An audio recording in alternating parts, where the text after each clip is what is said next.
በአሜሪካኗ የካሊፎርኒያ ግዛት የሶኖራ በረሃ እምብርት ውስጥ ከዘመናዊው ማህበረሰብ ህጎችና ከስልጣኔ ርቆ ከየትኛውም የዓለም ክፍል የተለየ ስፍራ አለ። ስላብ ከተማ ወይም ስላብ ሲቲ ብለው ይጠሩታል። አንዳንዶች የነጻነት ቦታ ሲሉት፣ ሌሎች ደግሞ ትርምስ ይሉታል። ነገር ግን በዚህ ለሚኖሩ ሰዎች መልካም ማረፊያ፣ ቅጥ ያጣ ነጻነት፣ ከፍ ሲልም ህይወት ነው። ምክንያቱም በዚህ ቦታ ግብር የለም፣ የቤት ኪራይ ብሎ ነገር የለም፣ መንግስት የለም፣ ህግም አይታወቅም። ክፍት መሬትና ክፍት ሰማይ ብቻ። በዚህ ስፍራ ለመኖር ማድረግ የሚጠበቅቦት ነገር ቢኖር ከ48 እስከ 50 ዲግሪ ሴንቲግሬድ በሚደርሰው የሙቀት መጠን ውስጥ ራስዎን በጽኑ ማቆየት ብቻ ነው። ከዚያማ ምኑ ይጠየቃል? ካሻዎት ቦታ ቤት ሰርተው የመሰሎትን ስራ እየሰሩ በገደብ አልባው ነፃ መሬት በነፃነት መኖር ብቻ። እንኳን ወደ ካሊፎርኒያዋ ስላብ ከተማ በደህና መጡ። በ54 ክፍላተ ሀገራት የተዋቀረችው አሜሪካ ከ54ቱ በአንዷ ውስጥ በፍጹም ያልገመቱት በዚያች እንደ መንግስተ ሰማያት የጠበበ መግቢያ ባላት ሀገር ይሆናል ብለው የማያስቡት አንድ አስደናቂ ነገር አላት። ከየትኛውም የዓለም ክፍል ተነስተው ወደዚህ ስፍራ ቢሄዱ የአሜሪካ ዜጋ ሆኑም አልሆኑም በዚህ ስፍራ በነፃ መኖር ይችላሉ። ግብር አይከፍሉም፣ ህግ የለም፣ ያሻውትን እየሰሩ የፈለጉትን እያደረጉ መኖር ብቻ። የዛሬው ጉብኝታችን አቅጣጫ ወደ ታላቋ ሀገር አሜሪካን ይወስደናል። ቱር ጋይዳችሁ ነባ ነኝ። ጉዟችን የተሳካ አስደናቂና አርኪ እንዲሆን ክፍያዬን በላይክና ሰብስክራይብ፣ ጉብኝታችንን ከወደዱት ደግሞ ለሚወዷቸው ሼር በማድረግ እንዲከፍሉኝ በፍቅር ተዋውለን ፊታችንን ወደ ምዕራብ አቅጣጫ ዙረን 31ኛዋ የአሜሪካ ግዛት ካሊፎርኒያ ላይ አርፈናል። ከካሊፎርኒያ ደቡብ ምስራቅ 50 ማይል ወይም 80 ኪሎ ሜትር ርቀት ላይ የምትገኘው ስላብ ከተማ ዓለም ተስማምቶ አንድ ቁልምጫ መሰል የወል ስም ሰጥቷታል። ዘ ላስት ፍሪ ፕሌስ ኢን አሜሪካ ወደ አማርኛችን ስንመልሰው የመጨረሻዋ የአሜሪካ ነፃ ቦታ የሚል አንድምታ አለው። በድጋሚ ወደ ስላብ ከተማ እንኳን በደህና መጡ። ጥቁር ሆኑ ቀይ፣ ሙስሊም ሆኑ ክርስቲያን፣ ሽንቶንም ተከተሉ ቡድሃ፣ ልቦ ከተነሳሳ የአሜሪካን ፍቅር አላስቆም አላስቀምጥ ካሎት በባህርም ይሁን በየብስ በአየርም ይሁን በምንም ብቻ የካሊፎርኒያዋ ግዛት እጇን ዘርግታ ትቀበለውታለች። ገና ከተማዋ መግቢያ ላይ በሳሊቬሽን የድንጋይ ተራራ ላይ በቀለማት ያሸበረቁ ስዕላትና ጽሑፎች ይቀበሉታል። አብዛኞቹ እግዚአብሔር ፍቅር ነው የሚል አንድምታዎችን ያወጃሉ። በአንዳንድ ፊልሞች ላይ እንደምንመለከተው አይነት በጦርነት የወደመች ፍርስራሽ የከተማ ቅርጽ ያላት ስላብ ከተማ ትርምስምሷ የወጣ ከተማን ትመስላለች። ነገር ግን ህይወት በዚህ በፈጠራና በጽናት የተሞላ ነው። በስላብ ከተማ ምንም አይነት የኤሌክትሪክ መሰረተ ልማት የለም። በሀገሮ አሊያም በሌላ ሀገር እንደለመዱት ስልኬ ቻርጅ ዘጋ፣ ልብሴ መተኮስ አለበት ወይም ቀዝቃዛ የፍሪጅ ውሃ አማረኝ ቢሉ አምሮቶ ህልም ብቻ ሆኖ ይቀራል እንጂ በዚህ የሚሰኩትም ሆነ የሚነቅሉት የኤሌክትሪክ ኃይል መስመር የለም። ነገር ግን ከፀሐይ ኃይል ወይም ሶላር የሚገኝን የኤሌክትሪክ ኃይል መጠቀም ይችላሉ። ሌላው የመጠጥ ውሃ ማግኘት የማይታሰብ ነው። 150 እስከ 200 የሚደርሰው የዚህ አካባቢ ነዋሪ የመጠጥ ውሃን የሚያገኘው ከከርሰ ምድር የምንጭ ውሃ ወይም በጓሮ ቆፍሮ ከሚያወጣው የጉድጓድ ውሃ ነው። ከየትኛውም የዓለም አካባቢ ተነስቶ በአሜሪካኗ ካሊፎርኒያ ስላብ ከተማ ገብቶ መኖር መብትም ነፃነትም ነው። ነገር ግን ዞሮ ዞሮ ከቤት ኖሮ ከመሬት ነውና ቀን ሲዞሩም ሆነ ሲሰሩ ውለው ጎኖን አረፍ የሚያደርጉበት ጎጆ እንደተቀረው ዓለም በኪራይ አሊያም በኮንትራት ማግኘት ፈጽሞ የማይታሰብ ነው። በስላብ ከተማ ምንም አይነት የሚከራይ ቤት የለም። ነገር ግን አይጨነቁ። በዚህ ከተማ ያሻውት ስፍራ ላይ በተመቾት የቤት መስሪያ ቁሳቁስ ደስ ባለዎት ካሬ ሜትር መሬት ላይ የራስዎን ቤት መገንባት ይችላሉ። ምን ይሄ ብቻ የፀሐይዋ ዑደት ርቆኛል፣ ስትወጣ ሙቀቷ፣ ስትገባ ድምቀቷ አልታየኝም ቢሉ የሰሩትን ቤት ጥለው እልፍ ብለው ከአንዱ ነፃ መሬት ሌላ ቤት ገንብተው መኖር ይችላሉ። በስላብ ከተማ ምንም አይነት የፖሊስም ሆነ ህግ አስከባሪ ሰራዊት የለም።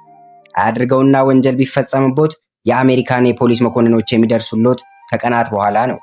በስላብ ከተማ ምንም አይነት የመንግስት አካልም ሆነ የመንግስት ጉዳይ አስፈጻሚ ቢሮ የለም። ባጭሩ በዚህ ከተማ መንግስትም ሆነ ህግ የለም። እናም መፍትሄው ከሁሉም ማህበረሰብ ጋር ተቻችሎና ተከባብሮ መኖር ብቻ ነው። የስላብ ከተማ ነዋሪዎች በአብዛኛው ገቢያቸው የተመሰረተው አገሪቷን ለመጎብኘት ከሚመጡ ጎብኚዎች ነው። በዚህ ከተማ ነግደው ሚሊዮኖችን ቢያተርፉ ከትርፉ ተካፋይ ነኝ የሚል መንግስት አሊያም ይህንን ያህል አትርፈሃልና ለገቢዎች እንዳላሳውቅብህ ጉቦ ገንዘብ አምጣ የሚሉ ጥላቢስ ደንቦች ዝር አይሉቦትም። እዚህ ጋር ለ10 ሰከንድ ላቋርጠውና አሁን ከሚኖሩበት አካባቢ ወጥተው በስላብ ከተማ መኖር ለእርሱ ይስማማዎታል? እሱም በኮመንት ያስቀምጡልኝ። እኔ ግን ወደ ጉብኝቴ ልመለስ። እንደ ግድያና ስርቆት የመሳሰሉ ወንጀሎች ቢፈጠሩ ከ50 ማይል በላይ አቋርጠው የሚመጡ የካሊፎርኒያ ፖሊሶች ባይደርሱሎትም የአካባቢው ማህበረሰቦች ተስማምተው ያረቀቁት ስላብ ጀስቲስ የተባለ ያልተጻፈ ህግ አላቸው። ሆኖም ግን እስር ቤትም ሆነ ማቆያ ስፍራ በቦታው ስለሌለ ነገሩን አወሳሳቢ ማድረጉ አይቀሬ ነው። ከ100 ሺህ ጋሎን በላይ የፈሰሰበት በብርሃናማ ቀለሞች የድንጋይ ስዕላት ያሸበረቀችው ስላብ ከተማ በርካታ የሥነ ጥበብ አርቲስቶች በውስጡ አቅፋ ይዛለች። የአካባቢው ማህበረሰቦች ቁጡና ኃይለኛ ናቸው። ጎብኚ ከሆኑ አንድ ጠቃሚ ምክር እናካፍሎ።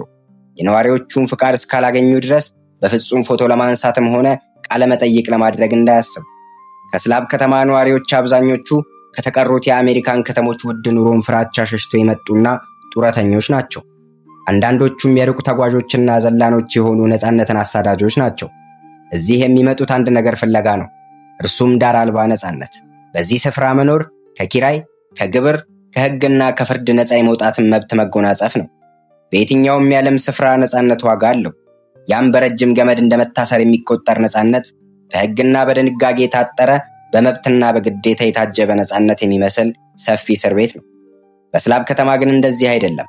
ቅጥ አልባ ነፃነት፣ ማሰሪያ ውል ያልተበጀለት፣ የእንካ ግን አትንካ ውል ያልጸደቀበት ሙሉ ነፃነት። ስልጣኔ ያልገባባት ግንብ ያሸበረቁ ቀለማት ያጌጠችው የስላብ ከተማ ነዋሪዎች ለመጠጥ ልዩ ፍቅር አላቸው። በተለይም ከአርብ እስከ እሁድ የስላብ ከተማ ድንኳኖችና የጎዳና ላይ መድረኮች በሙዚቃና በዳንስ ሲያብዱ መመልከት የተለመደና በጎብኚዎች የተወደደ ነው።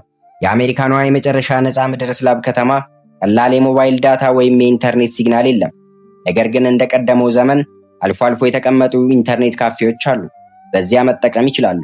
በግል ስልኮ ግን የማይታሰብ ነው። ብዙዎች በዚያ መኖር አደገኛና አሳሳቢ ያደርጉታል። ነገር ግን የአካባቢው ማህበረሰቦች ይህን አይቀበሉትም።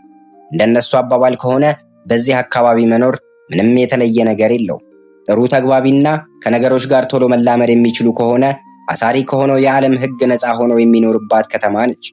ነገር ግን ፈሪ፣ መንቻካ እንዲሁም በነገሮች ሁሉ አማራሪ ከሆኑ ለእርሶ በስላብ ከተማ መኖር አደገኛና አስቸጋሪ ይሆንቦታልና ጥጎትን የያዙ ይሎታል።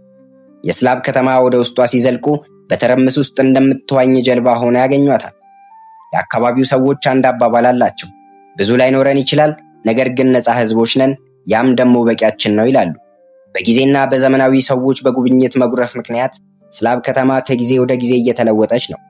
አሁን እንደ በፊቱ ህይወት ሁልጊዜ ሰላማዊ አይደለም። ወንጀል፣ ሱስና የአእምሮ ህመም የከተማዋ ተግዳሮቶች እየሆኑ ከመጡ ዋላ ደር ብለዋል። በዚህም ምክንያት አሁን ላይ ወደ አካባቢዋ የሚመጡ ነዋሪዎች በእጅጉን እየቀነሱ መጥተዋል።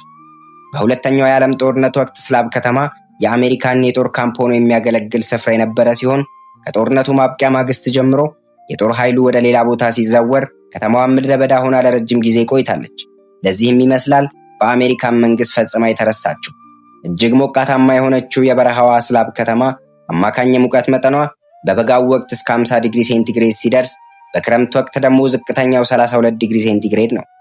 እስከዛሬ ለጉብኝት ከሄዱ ሰዎች 14 ያህሉ በሙቀቱ ሳቢያ ሕይወታቸው እንዳለፈ ይነገራል።